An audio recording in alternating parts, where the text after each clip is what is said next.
सिद्धिभ्यः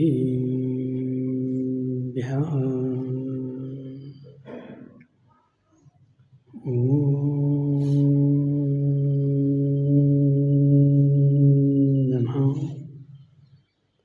सिद्धिभ्यः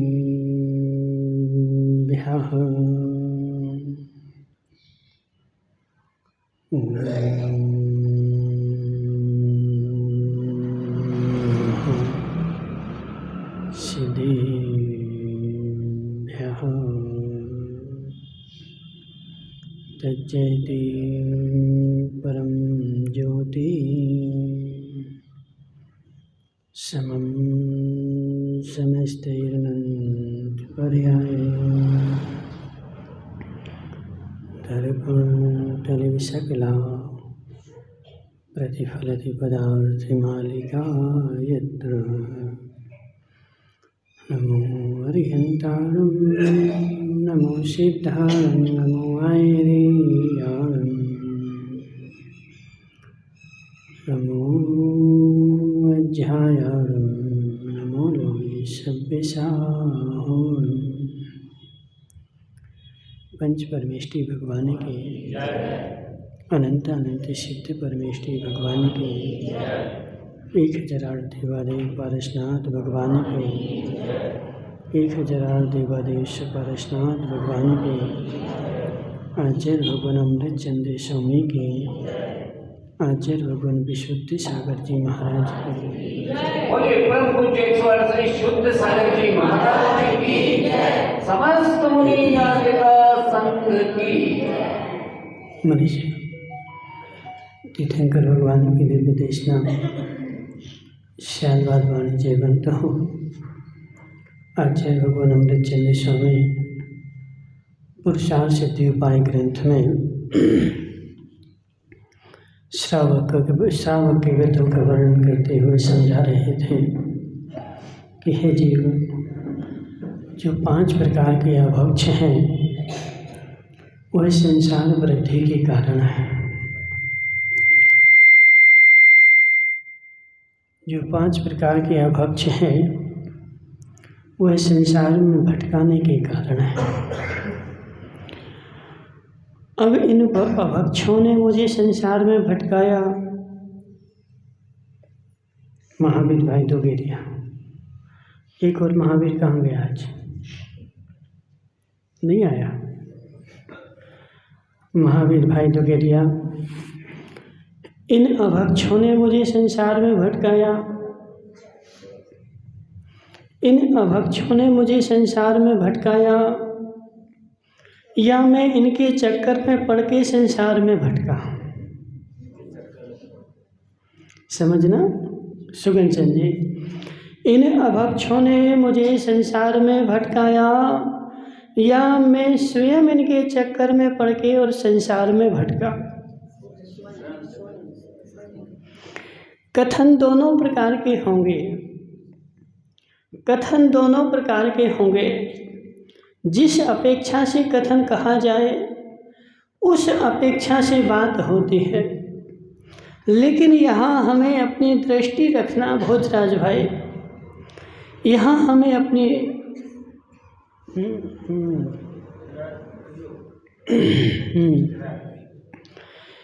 यहाँ हमें अपनी दृष्टि रखना है कि क्या परद्रव्य मुझे संसार में भटका सकता है।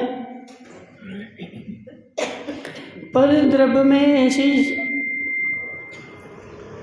कोई डी.के. जैन साहब, परद्रव्य में ऐसी क्या शक्ति है जो मुझे संसार में भटका सके?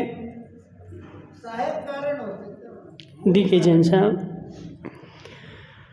कथन किस रूप से कहा जा रहा है? कथन किस रूप में किया जा रहा है? जो ज्ञानी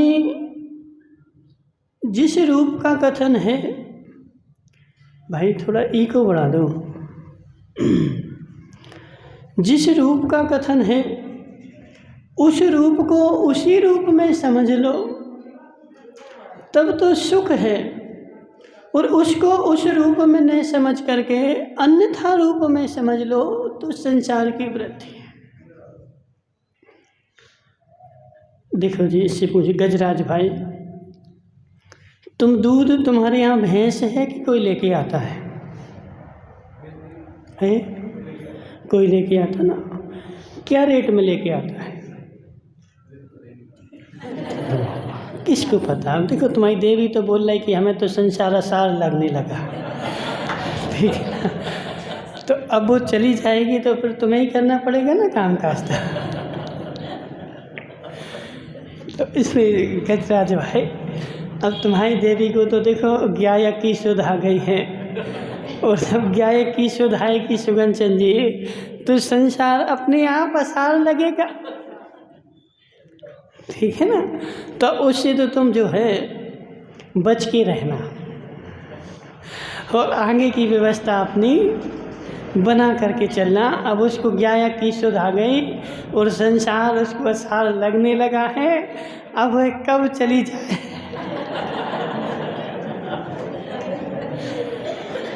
देखो भरोसा नहीं क्या संसार में जिसको गायक की सुध आ जाए गजराज भाई, फिर उसका कोई भरोसा नहीं। कल वो पढ़ रहे थे परमात्म प्रकाश, उसमें एक कथानक आया कि एक बच्चा था गजरा कल्याणमल जी, और एक युवा था और एक वृद्ध था, 3 व्यक्ति थे। अब तीनों ने ऐसी सलाह की कि जिस दिन कोई भी काम अपन करेंगे तो तीनों मिलके करेंगे।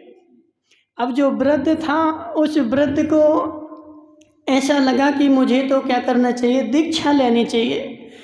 उसने अपने घर की सारी व्यवस्था व्यवस्थित कर दी, सारा संपत्ति बच्चों को सौंप दी, और बच्चों को सौंपने के बाद सारी घर की व्यवस्था हो गई। अब वो चल दिया कहाँ, बस अब कुछ नहीं करना, ठीक है, अच्छा है, छोड़। अब वह चल दिया कहाँ, दीक्षा लेने के लिए। मेरा सारा काम व्यवस्थित हो गया, अब मैं चलता हूँ, जा कर के दीक्षा ले लूँ। और रास्ते में युवा का दुकान पड़ती थी, तो उसने युवा से बोला कि भाई मुझे तो गायक की सुध आ गई, ठीक है, अब मुझे संसार असार लग रहा है, और मैं जा रहा हूँ जंगल में दीक्षा लेने के लिए। और जो युवा दुकान पर बैठा था वह दुकान पे से उतरा, चल दिया साथ में। बोले कहाँ चल दिए? बोले मुझे भी गायक की सुध आ गई, मुझे भी दीक्षा लेनी है। उस बूढ़े ने बोला कि तुम देखो जी दुकान खुली छोड़ के जा रहे, पहले बच्चे को बुलाओ, उसको सारा सामग्री समझा दो, उसको दुकान थमा दो, फिर चलना। बोले जब छोड़ दिया अब उसकी फिक्र काहे की? गजराज भाई, जब छोड़ दिया अब उसकी फिक्र टेंशन काहे को? उसका कुछ भी हो, इसको मिले चाहे उसको मिले, मैंने तो छोड़ दिया, जिसको मिलना होगा उसको मिलता रहेगा, मुझे तो मेरा गायक मिल गया। बाबूलाल जी दोनों चल दिए, और दोनों चलने के बाद अब जंगल की ओर जा रहे थे। अब वो बच्चा जो था वह रास्ते में और मिल गया। उन दोनों ने मिलकर के बोला कि हम दोनों जा रहे दीक्षा लेने के लिए, तुम्हें क्या करना है? बोले चलो।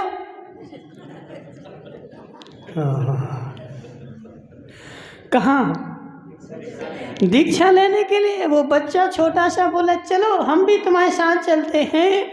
अब उस बच्चे से उन दोनों ने मिलकर बोला कि हे बेटे, तू तो अभी संसार में रहे, तेरी तो शादी नहीं हुई, तूने संसार देखा ही नहीं है, तू अभी ऐसे कैसे चल दिया? कल्याणमल जी, वो बच्चा जो था ना, वो सबसे होशियार, वो दोनों से बोला अभी तुम्हें गायक की सुध नहीं आई है।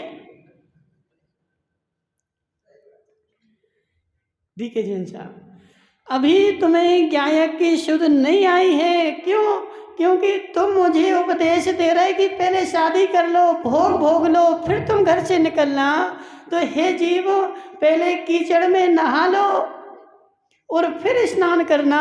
उस बच्चे ने दोनों की बात को मिथ्या साबित कर दिया कि सच्ची गायक की सुध तो मुझे आई है, तुम्हें नहीं आई है, और बीच रास्ते से वो चल दिया दीक्षा लेने। दिखे जैसा। अब जब गायक की सुध आई गई और जब संसार असार लगने ही लगा, सत्य बताना बाबूलाल जी, जब गायक की सुध आई गई और संसार असार लगने लगा, अब ये बताओ क्या नाम तुम्हारा? जम्बू भाई सेठिया, तुम्हारा घर में मान के चलो एक गुड़ की भेली जो थी वो सड़ गई, अब क्या करोगे?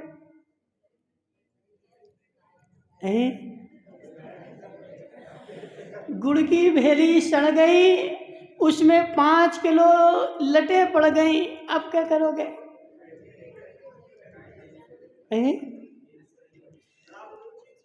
क्या करोगे? हाँ, समझना, कम भाव में बिकेगी तो कम में बेचोगे, और नहीं बिकेगी तो फेंकोगे, कि अपनी देवी से बोलोगे कि ले जे गुड़ संभालो।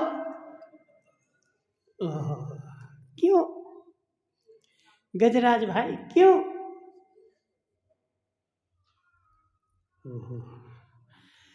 हे जीवो, वह गुड़ की भेली सड़ गई, अब वह असार हो गई। अब जो चीज असार हो गई, क्या मैं वह अपने हितैषी को दूंगा? जो चीज कल्याण जी, जो चीज सड़ गई, कीड़े पड़ गए, वो मैं किसको दूंगा? हितैषी को कि अहितैषी को? किसको दोगे बताओ?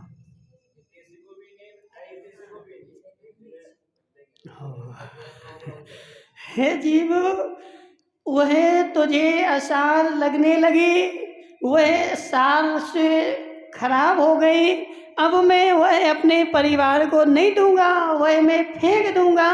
इस हे जीव, जब तुझे संसार असार लगने लगेगा, तब तू क्या घर वालों को उस असार में घुमाएगा?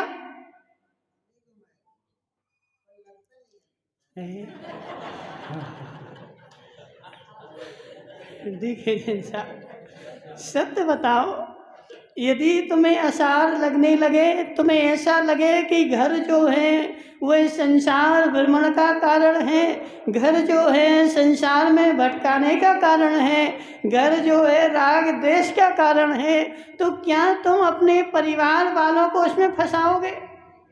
और यदि फंसा रहे तो तुम्हें अभी असार नहीं लगा है?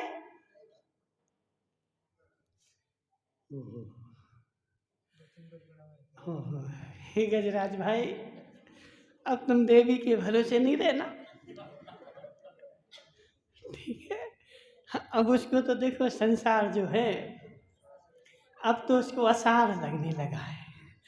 अब तुम ये नहीं सोचना कि वो सारी घर की व्यवस्था मुझे सौंपी थी, पहले सब मुझे देगी, फिर वह जाएगी, वह कब छोड़ के चली जाए उसका कोई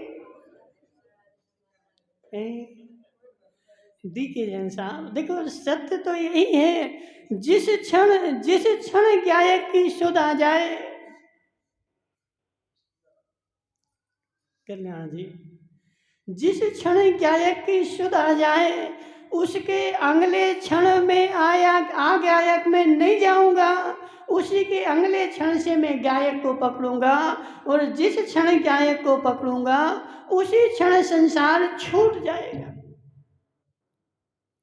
ऐसा नियम है, ऐसा सिद्धांत है गजराज भाई, ऐसा महावीर की देशना में निकला हुआ है। हे जीवो, हे जीवो, जम्बू भाई बागड़िया, तुमने वो तराजू तोला होगा ना? तोला कभी? वो हाथ वाला तोला ना? अब ये बताओ कि जब एक पलड़ा भारी होता है तो दूसरे का क्या होता है? जब एक पलड़े पर सामान रखोगे तो दूसरे पलड़े का क्या होगा? वो ऊपर उठ जाएगा कि नहीं? और यदि ऊपर नहीं उठा नहीं उठा तो नहीं उठा, इसका मतलब जब सुगन चंद जी कि अभी तुम्हारा दूसरा पलड़ा भारी है, और जिस क्षण गायक की शुद्ध आए उसी क्षण संसार मेरा ऊपर उठ जाए।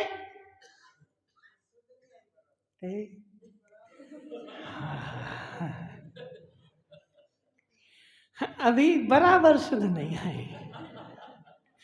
अभी गायक की शुद्ध की जो वजन है ना, वह वजन अभी भारी नहीं है, संसार का वजन भारी है और गायक की शुद्ध का वजन हल्का है। इसलिए वह पलड़ा जो है, अभी संसार का पलड़ा मेरा ऊपर नहीं उठा है, और जिस क्षण वह पलड़ा भारी होगा उसी क्षण संसार का पलड़ा ऊपर। जम्बू भाई बागड़िया, देखो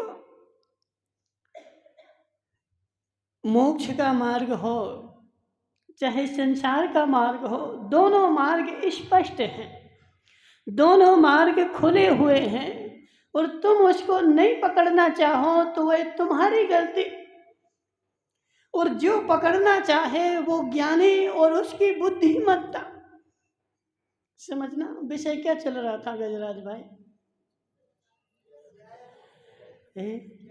इसके पहले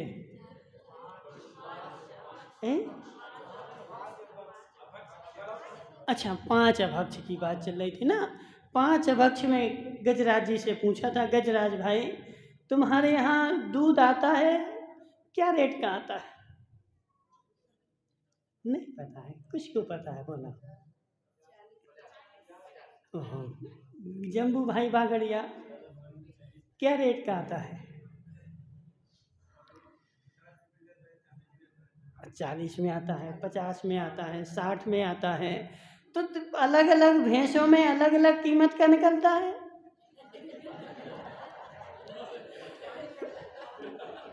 समझो जरा, जो 20,000 की भैंस होगी वो 40 रुपये लीटर का देगी, जो 50,000 की होगी वो 50 रुपये लीटर का देगी, जो 80,000 की होगी वो 60 रुपये लीटर का देगी। ऐसा ही है कि नहीं? और कैसा है? हे जीव, भैंस में अंतर हो सकता है लेकिन भैंस के दूध में अंतर नहीं है, दूध एक सा है, और जो प्योर दूध होगा उसका रेट भी एक सा है। अब गजराज भाई बोलता दूध वाले से कि एक काम करो 40 रुपये ले लो और प्योर दूध लेकर के आओ। समझना, गजराज भाई ने दूध वाले से बोला कि एक काम करो 40 रुपया लीटर में, और शुद्ध दूध चाहिए, निपनिया। कौन सा? निपनिया। निपनिया मतलब जिसमें एक बूंद भी पानी ना डाला हो। और गजराज भाई ने उसको 40 रुपये लीटर में निपनिया दूध उससे लेने लगे, और गजराज भाई सोच रहे कि महाराज मेरे घर में दूध आता है निपनिया। हे जीव, हे जीव, तू अभी भूल में है, तू अभी अज्ञान में है। तू जिसे निपनिया समझ रहा है उसमें पानी मिला हुआ है। 40 रुपये लीटर में निपनिया दूध जम्बू भाई बागड़िया मिलेगा क्यों? 40 रुपये लीटर में निपनिया नहीं मिलने वाला है, उसमें पानी डला हुआ है। ऐसे गजराज भाई अज्ञानी सोच रहा है 40 रुपये में निपनिया मिल रहा है, और ज्ञानी सोच रहा है कि 40 में तो मिला है लेकिन इसमें पानी डला है। अब दोनों देखो, दूध दोनों एक सा ले रहे हैं और दोनों दूध एक सा पी रहे हैं, और दोनों की एक सी परिणति है, लेकिन अंतर क्या आया? हंडी के जैसा सत्य है कि नहीं? वस्तु में अंतर नहीं आया, और उस वस्तु ने तुम्हारे अंदर में कुछ नहीं किया, मात्र तुमने अज्ञान दशा में ऐसा जान लिया कि 40 रुपए में निपनिया मिल रहा है, लेकिन ज्ञानी जान रहा है कि 40 रुपए में पानी वाला मिल रहा है, और मात्र इतना अंतर है। ऐसे है जीव, 5 प्रकार के अभक्ष ने तुझे संसार में भटकाया कि तेरी बुद्धि ने तुझे संसार में भटकाया।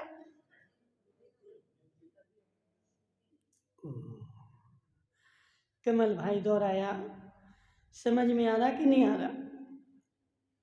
आ रहा समझ में? क्या आ रहा बताओ?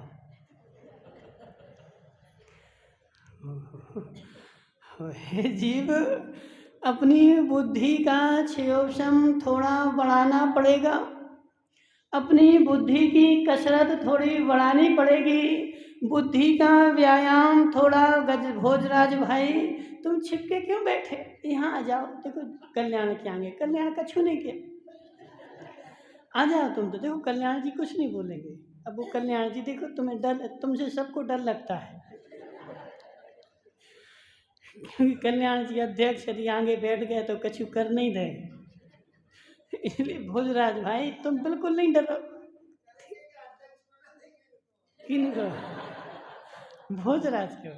देखो भोजराज तो सीधा साधा आदमी, भोजराज बेचारा कोई लफड़े अफड़े में नहीं पड़ता है, सीधा साधा आदमी है। उससे तुम्हें जितना काम करवाना हो उतना कर देगा, लेकिन कहेगा कि महाराज को उसे कहियो नहीं, ठीक है ना? इसलिए भोजराज भाई सुनो जरा, अपनी बुद्धि को व्यवस्थित करना पड़ेगा, बुद्धि को सुधारना पड़ेगा। और बुद्धि जब तक नहीं सुधरेगी, बुद्धि जब तक व्यवस्थित नहीं होगी, मेरी गारंटी है तुम्हारा किंचित मात्र भी संसार कम होने वाला नहीं। और बुद्धि, सुनील भाई देखो, संसार के जितने भी काम हैं, आज तक संसार के काम बिना राग द्वेष के हुए क्या है? चाहे धर्म का काम हो, चाहे अधर्म का काम हो, चाहे भोग भोगने का काम हो, चाहे कोई भी काम हो, संसार का काम बिना राग द्वेष के। भोजराज भाई, बिना राग द्वेष के संसार का काम आज तक कभी हुआ नहीं है और भविष्य में कभी होगा नहीं। लेकिन ज्ञानी जीव देखता है, जानता है मुझे राग द्वेष हो रहा है, वह अपने राग द्वेष को जान रहा है, वह अपने राग द्वेष को देख रहा है, लेकिन राग द्वेष को जानते हुए, देखते हुए अपने को भी जान रहा है और उस राग द्वेष को भी जान रहा है, अपनी अवस्था को भी जान रहा है और राग द्वेष की अवस्था को भी जान रहा है। जम्बू भाई बागड़िया, जम्बू सेठिया से पूछना जरा, जम्बू भाई सेठिया, तुम कभी जीमने गए? गए जीमने? कितना जीमा तुमने? ओहो, देखो अब यहाँ पर लगाओ, ज्ञानी भी जीमने जाता है और अज्ञानी भी जीमने जाता। कल्याण जी सत्य है कि नहीं? ज्ञानी भी जीमने जाता है और अज्ञानी भी जीमने जाता है। जो ज्ञानी होता है वह क्या करता है? जो ज्ञानी होता है, माताओं देखो बड़े गौर से समझना, जो ज्ञानी होता है, जीवनी में 50 चीजें रखी हुई हैं और 50 चीजों में से वह ज्ञानी देखता है कि मेरे हित की क्या है, मेरी पाचन शक्ति के अनुसार क्या है और मेरे स्वास्थ्य के अनुसार क्या है, मेरे नियम के अनुसार क्या है, और वह अपने अनुसार निकाल करके जीम लेता है। और जो अज्ञानी होता है, रिंकू भाई कहाँ गया? वो रिंकू नहीं आया आज? वो बेटा रिंकू भाई, जो बेचारा अज्ञानी होता है वह रसगुल्ले पर टूट पड़ता है।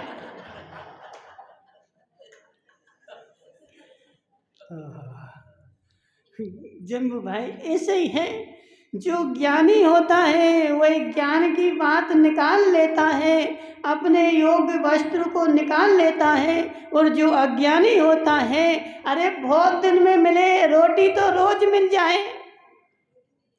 एक देखो, जम्बू सेठिया, तुम्हारी बता दें, बुराई तो नहीं मानोगे, देखो बुराई लगे तो क्षमा कर देना। जम्बू सेठिया का क्या हुआ कि बाबूलाल बड़ौदिया वालों के यहाँ था निमंत्रण।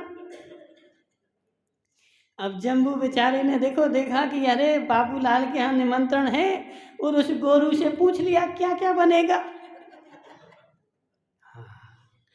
गोरू ने बोला बड़े अच्छे, बोले मोतीचूर के लड्डू असली घी के, गुलाब जामुन असली घी के, सब कुछ असली घी का बनेगा।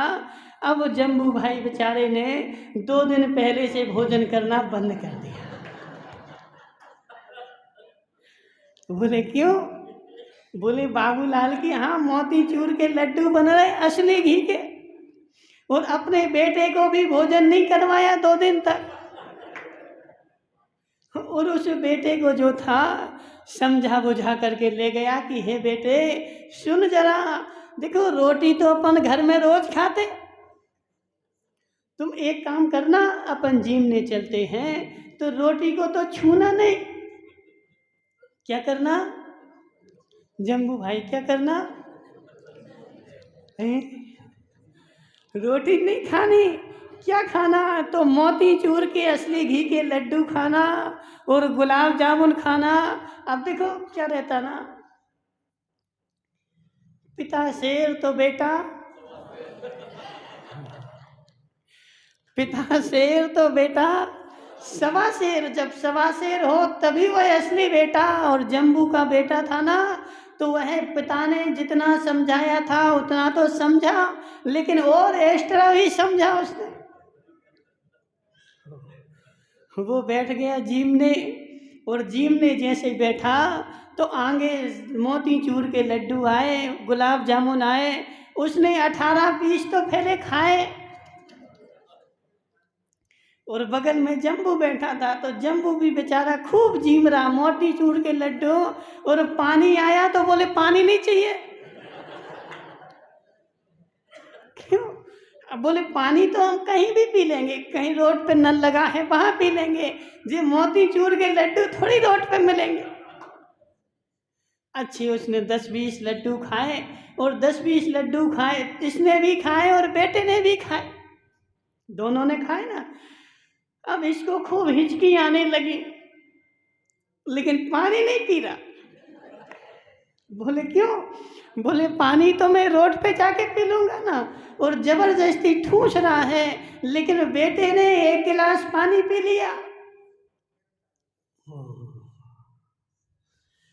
बेटे ने जैसे ही पानी पिया, जम्बू को तो देखो क्रोध का पारा चढ़ गया। बोले इसको समझाया था कि पानी नहीं पीना,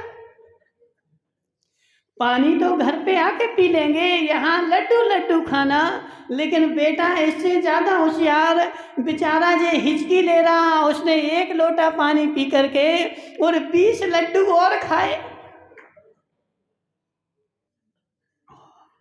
और बेचारा जम्बू जो था हिचकी ले रहा, क्यों? क्योंकि वो फंस गए ना गले में, और में से फंसे फंसे आगे आ गया। क्या सोच रहा? पेट भर गया। बाहर आकर के बेटे को एक तमाचा मारा। अब वो गुस्सा तो भरी थी। देखो डीके जैन साहब, जब तक गुस्सा नहीं निकल जाए, जी एक नीति शास्त्र है, नीति है। देखो अभी तू कल्याण जी, तुमने नीति नहीं पढ़ी। एक अपना सोमदेव सूरी का नीति वाक्यामृत ग्रंथ है, पढ़ा कभी? उसको पढ़ना एक बार, ठीक है?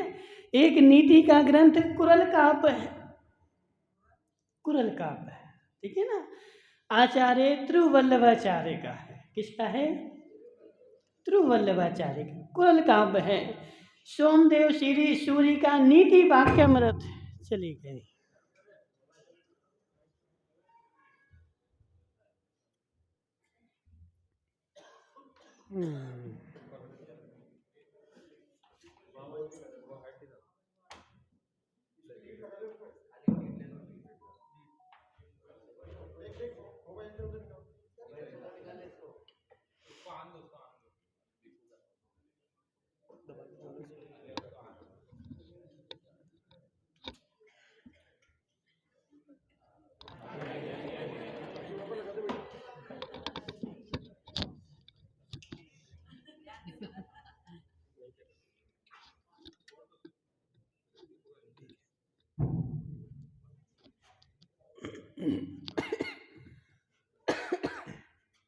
कल्याण जी, यह सारे नीति के ग्रंथ जब पढ़ोगे, जब तुम्हें बुद्धि आएगी, विवेक आएगी, क्या नाम जम्बू भाई सेठिया, जब तक अंदर की गुस्सा नहीं निकल जाए तब तक शांति होती नहीं है। और जब अंदर की निकल जाएगी तो अपने आप शांति हो जाएगी। तो जम्बू भाई सेठिया को तो भरी हुई थी गुस्सा, और उसने किसके ऊपर निकाली? बेटे को एक तमाचा अच्छा जोर से मारा और इसकी गुस्सा निकल गई। अब बेटे से बोला कि मुझे मारा क्यों? बोले तुझे बोला था कि पानी नहीं पीना, लड्डू खाना। जितना तूने लोटे भर पानी पिया, इतने में 10 लड्डू और नहीं बन जाते? 50 हो जाते ना। अब वो देखो, जम्बू से ज़्यादा उसका बेटा होशियार, उसने बोला कि हे पिताजी सुनो हमारी बात। बोले क्या सुने तुम्हारी? हमें कुछ नहीं सुनना। बोले सुन तो लो एक बार। बेटे ने समझाया कि देखो पिताजी, तुम घंटा भर से हिचकी ले रहे, क्यों? क्योंकि तुम्हारे गले में लड्डू भर गए, और जो पेट में गए ना, अभी वो समतल नहीं हुए। और हमने जैसे एक लोटा पानी पिया, वह गला साफ हो गया, और लड्डू जो थे वो नीचे बैठ गए। बैठने से जगह और बन गई, और 20 और खाए, और तुमने मात्र 20 ही खाए। फिर जम्बू ने बेचारे को एक और मारा।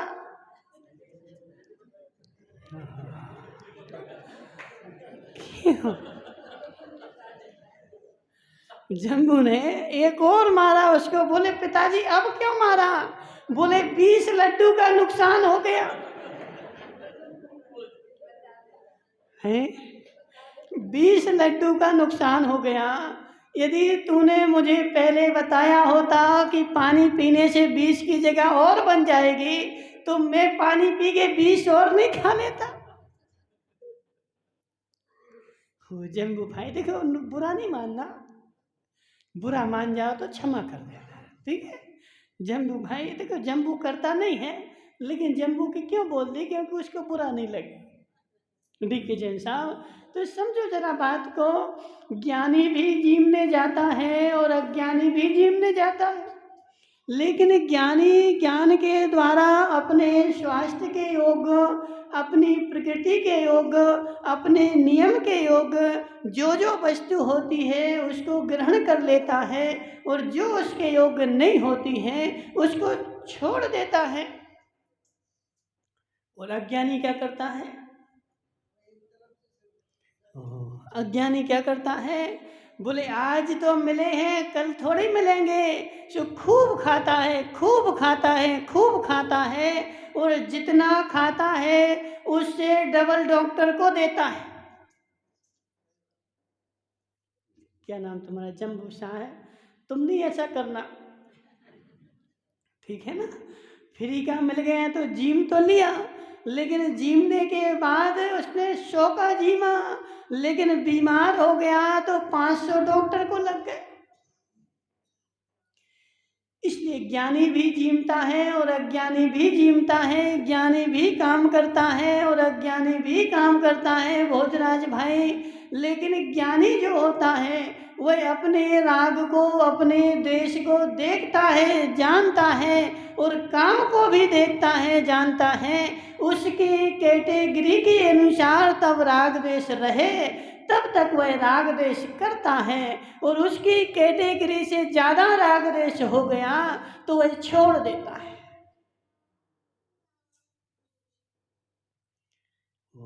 और अज्ञानी, अज्ञानी देखो सुगंचन जी, संसार का कोई भी काम बिना राग देश के होगा क्या? डीके जैन साहब, संसार का कोई भी काम बिना राग देश के हो ही नहीं सकता, और मोक्ष का कोई भी काम राग देश से हो ही नहीं सकता। जब तक छदमस्त है तब तक राग देश रहेगा ही रहेगा, और जिस दिन केवली हो जाएगा उसी क्षण राग देश का अभाव हो जाएगा। लेकिन ज्ञानी छदमस्त देखता है, जानता है कि राग देश भी सीमा में है कि सीमा पार कर गया।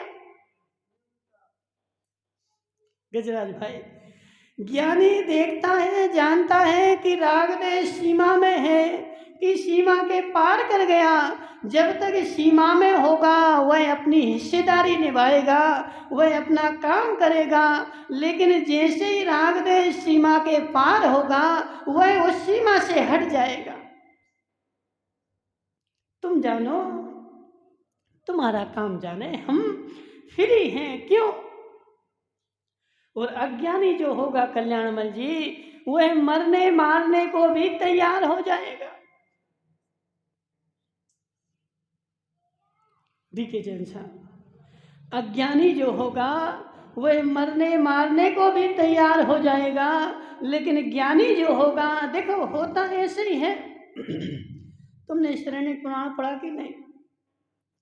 जम्बू भाई, श्रेणी पुराण पढ़ा ना? याद है कि भूल गए? राजा श्रेणिक की उप श्रेणिक ने राजकुमार श्रेणिक की परीक्षा ली, नगर में आग लगवा दी। नगर में आग लगवा दी ना, अब इसकी परीक्षा होती है कि ये क्या करता है। सारे राजकुमार श्रेणिक को छोड़ करके उन्होंने क्या किया, जैसे आग लगी अपना घर छोड़ छोड़ करके भाग गए। और श्रेणिक ने क्या किया? जम्बू भाई बोलो, तुमने पढ़ा ना पूरा पुराण? श्रेणिक ने क्या किया? भूल गए? गज कल्याण जी तुम बता दो, श्रेणिक ने क्या किया?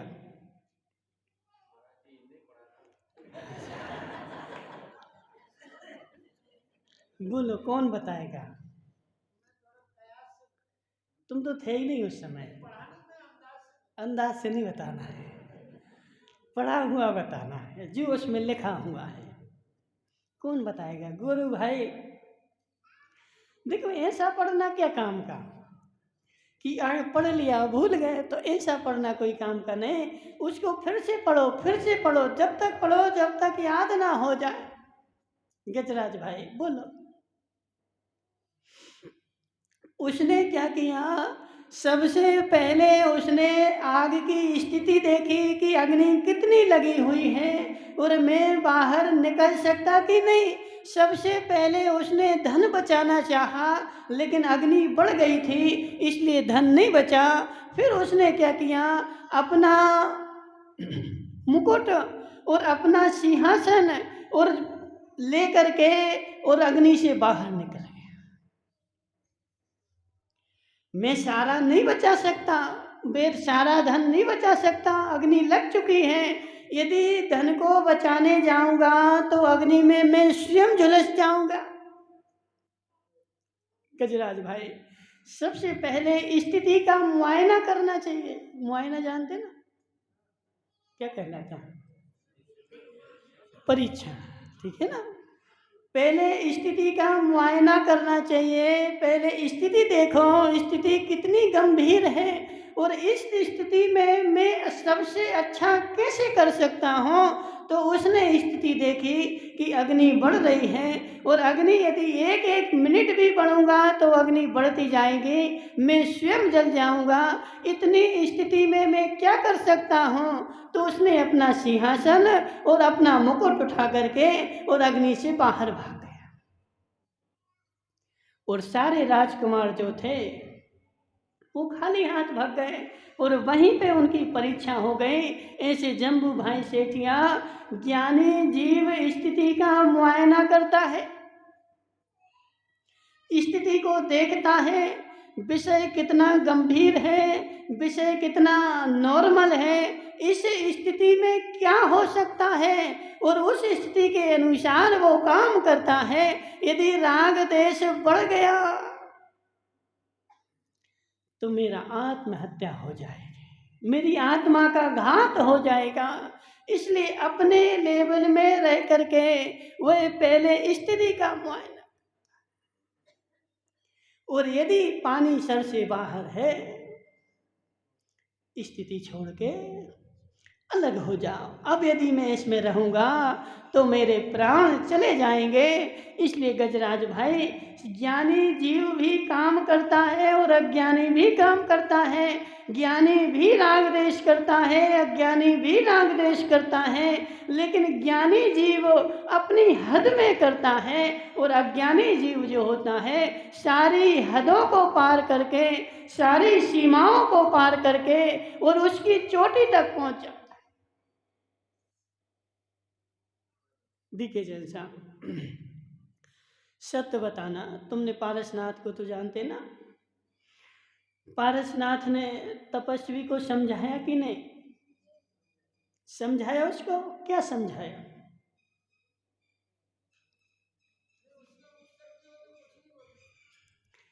पारसनाथ ने तपस्वी को समझाया कि हे जीव, मत तू पंचाग्नि तप तप, इसमें जीव की हत्या होती है, इसमें जीव मरते हैं। लेकिन उसको तो समझाया, लेकिन स्वयं हिंसा नहीं की। और कल्याण जी तभी तक समझाया कि तब तक वो समझने लगे, और जब समझ हद से बाहर हो जाए तो स्वयं समझ जाओ। रमेश भाई, समझाओ समझाओ, लेकिन स्वयं ना समझ ना बनो। समय सार जी में आती ना 8वें नंबर की गाथा कि व्यवहार दूसरे को समझाने के लिए है, मिलेच्छ को समझाने के लिए मिलेच्छ की भाषा का प्रयोग करना पड़ेगा, लेकिन मिलेच्छ नहीं बन जाना पड़ेगा। देखिए जैसा मिलेच्छ को जब समझाओगे तो मिलेच्छ की भाषा में समझाओगे तभी उसको समझ में आएगा। देखो थोड़ा नहीं, उसके अनुसार ही समझाओगे तब। अब अज्ञानी जीव है, जैसे कल्याण की नहीं बोलते, जम्बू साय की बोलते हैं। जम्बू साय अब बेचारा अंगूठा छाप है, और जम्बू साय को अब तुम आ जाओ अपनी कौन सी अमेरिकन भाषा समझाने लगो, समझेगा क्या? क्यों नहीं समझेगा? उसको आती नहीं ना भाषा। उसको यदि तुम्हें समझाना है तो इसे मेवाड़ी में ही समझाना पड़ेगा, लेकिन तुम्हें अपनी अमेरिकन नहीं भूल जानी पड़ेगी। समझना बात, तुम्हें अपनी अमेरिकन नहीं भूल जाना पड़ेगी। अपनी अमेरिकन भूल गए तो तुमसे ज्यादा मूर्ख कोई नहीं। इसलिए भोजराज भाई, संसार के जितने भी काम हैं वो बिना राग द्वेष के होंगे नहीं। काम करना पड़ेगा जब तक संसार में हो और संसार में रह रहे हो तो काम करना पड़ेगा। बिना काम किए संसार में नहीं रह सकते। लेकिन ज्ञानी की पहचान है कि वह ज्ञानी अपने राग देश को देखता है कि वह राग देश की थर्मामीटर कितना जा रहा है। ऐसा तो नहीं कि वो थर्मामीटर जो है पार हो गया और थर्मामीटर ही फूट जाए। इसलिए गजराज भाई, अपने लेवल को देखते हुए, अपने को जानते हुए, अपनी कसाई को पहचानते हुए और फिर संसार में काम करोगे तो तुम ज़्यादा दिन तक संसार में नहीं रहोगे। जैसी तुम्हारी देवी को संसार सार लग रहा है।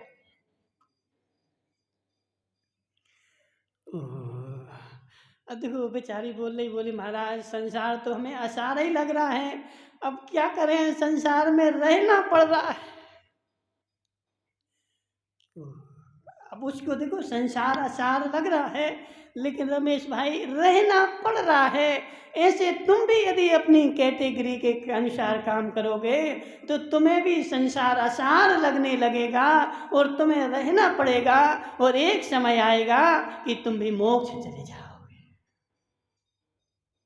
लेकिन कब बड़ौदिया वाले, कब है? जब अपने लेवल के अनुसार काम करोगे, जब अपनी बुद्धिमत्ता के अनुसार काम करोगे, जब अपने विवेक के अनुसार काम करोगे और विवेक खो दोगे तो तुम्हें कुछ नहीं मिलने वाला। समझना रिंकू भाई। इससे पूछते गोरू से, गोरू भाई तुम क्यों नीचे मुंडी करके बैठ गए, क्या होगा तुम्हें? कौन ने कहा कह दी तुमसे? जम्बू ने कुछ बोला? गोरू भाई सत्य बताना, तुम टायर बेचते कि नहीं बेचते? टायर बेचते हो? तो टायर जब बेचते हो तो सामने वाले से पैसा लेते हो तो तुम्हारे मस्तिष्क में क्या चलता है?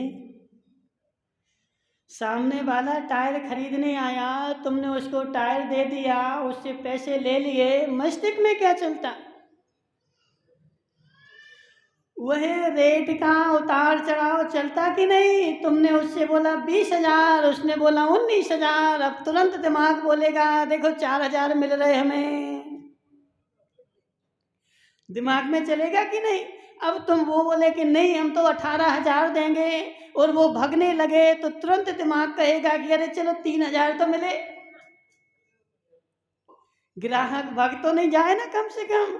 तो हे जीवो, जैसे तेरी दुकान चलाते हुए वह रेट का उतार चढ़ाव तुम्हारे मस्तिष्क में चलता रहता है, ऐसे ज्ञानी के मस्तिष्क में वह राग देश का उतार चढ़ाव भी चलता रहता है।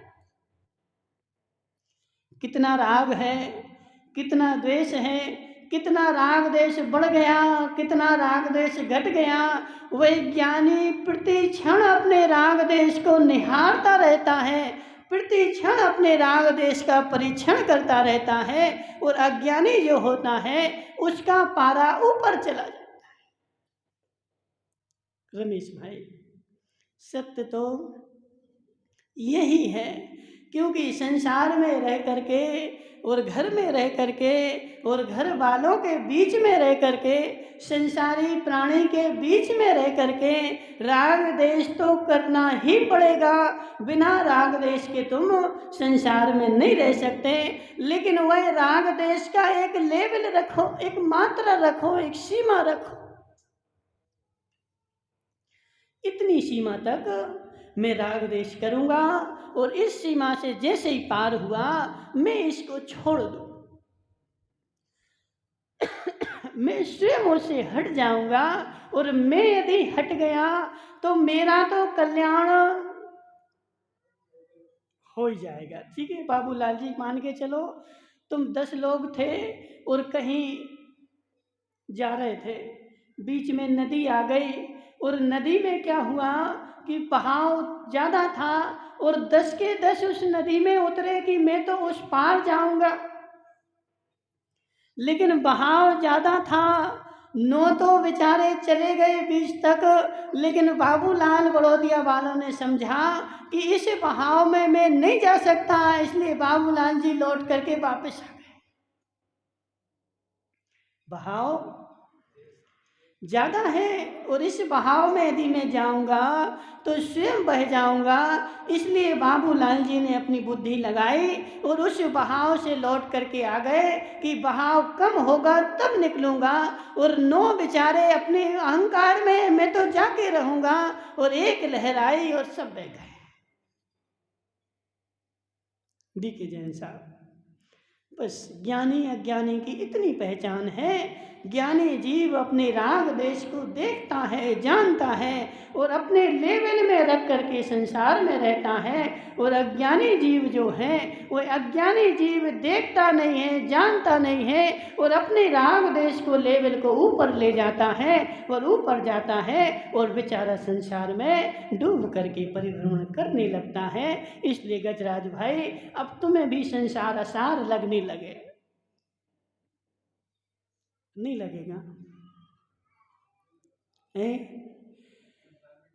अभी असार नहीं लग रहा है। देखो वो क्या बोल रहा है, वो तो देवी को लग रहा है। हे जीव, संसार असार लगने लगे तो समझना मुझे गायक की सुध आ गई, और संसार में ही सार लगने लगे तो समझ लेना कि मुझे राग देश की सुध आ गई। हे जीव, संसार का असार लगना ही राग गायक की शुद्ध है, गायक गायक पने की पहचान है। और गायक का सार संसार का सार लगना राग देश के सार की पहचान है। इसलिए हे जीव, अपने आप को जानो, देखो और राग देश के लेवल को भी देखो। जब तक लेवल पर हो तब तक साथ रहो, और जब लेवल बढ़ जाए तो उसको छोड़ करके अलग हो जाओ। बोले शांतिनाथ भगवान की। सभी अपने स्थान पर बैठेंगे।